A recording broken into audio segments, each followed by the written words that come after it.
Bonjour et bienvenue pour ce dernier apéritif théologique de la semaine, et peut-être de l'année d'ailleurs, avec le pasteur James Woody et moi-même François Bergouignan. Et aujourd'hui une question, vous en avez un peu parlé avant-hier, et vous l'aviez évoqué au moment de Pâques dans un article cette année. Vous aviez dit que Pâques était un mythe. Est-ce que l'on peut considérer que Noël est aussi un mythe? Je pense que j'avais dû parler de fiction plutôt, mais on peut utiliser le terme de mythe. Le mythe, c'est le récit, c'est un conte.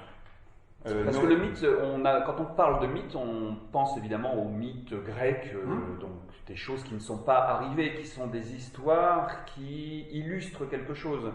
Donc parler d'un mythe ou d'une fiction, est-ce que ça sous-entend que l'événement dont on parle ne s'est pas passé?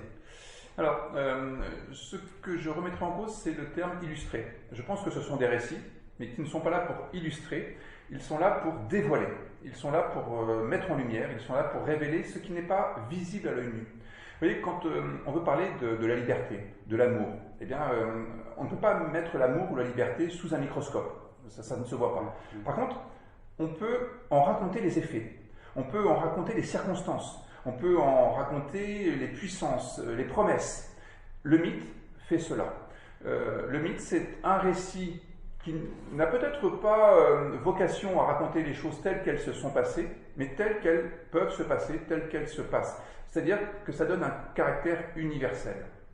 Le premier mythe dans la Bible, c'est Genèse 1, c'est le mythe de la création. La terre n'a pas été fabriquée telle que c'est écrit dans Genèse 1. Bible, oui. En revanche, je pense que Genèse 1 a raison.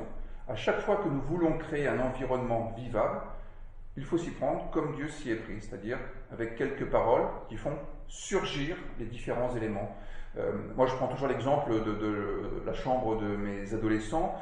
C'est un vrai tohu-bohu quand j'ouvre la porte. Et puis, il commence à m'expliquer un peu que, ben non, là, c'est l'endroit où il travaille, là, c'est là où il y a le linge sale d'hier, le linge sale d'aujourd'hui, etc. Et au fur et à mesure qu'ils me racontent leur environnement, c'est un peu plus familier et c'est un peu moins le tohu-bohu. C'est pas un ordre géométrique, mais c'est un ordre vital. Et je crois que le mythe sert à cela. Nous rendre familiers de choses qui sont très justes, très vraies, très réelles, mais que l'on ne voit pas immédiatement à l'œil nu, parce qu'elles ne sont pas matérielles, par exemple. Donc l'intervention de Dieu rend compréhensible finalement ce qui arrive dans le monde. Alors, même si votre exemple de la chambre d'adolescent, je ne pense pas que ce soit Dieu qui soit rentré dans la chambre, qui ait donné un sens à ce désordre. Mais pour reprendre l'histoire du mythe de Noël, je dirais que c'est le travail des rédacteurs des évangiles qui met en évidence l'action de Dieu dans l'histoire humaine.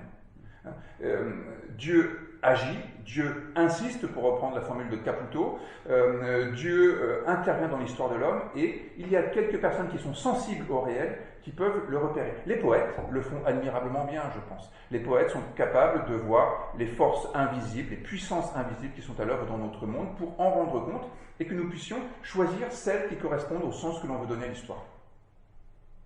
Ça vous va comme ça? Très bien. Merci beaucoup. Avec grand plaisir. Et puis, peut-être quand même à la semaine prochaine, on ne sait jamais, on verra bien. Bon, on verra. Ça sera la surprise. Pas de fatalité. Au revoir. Merci, au revoir.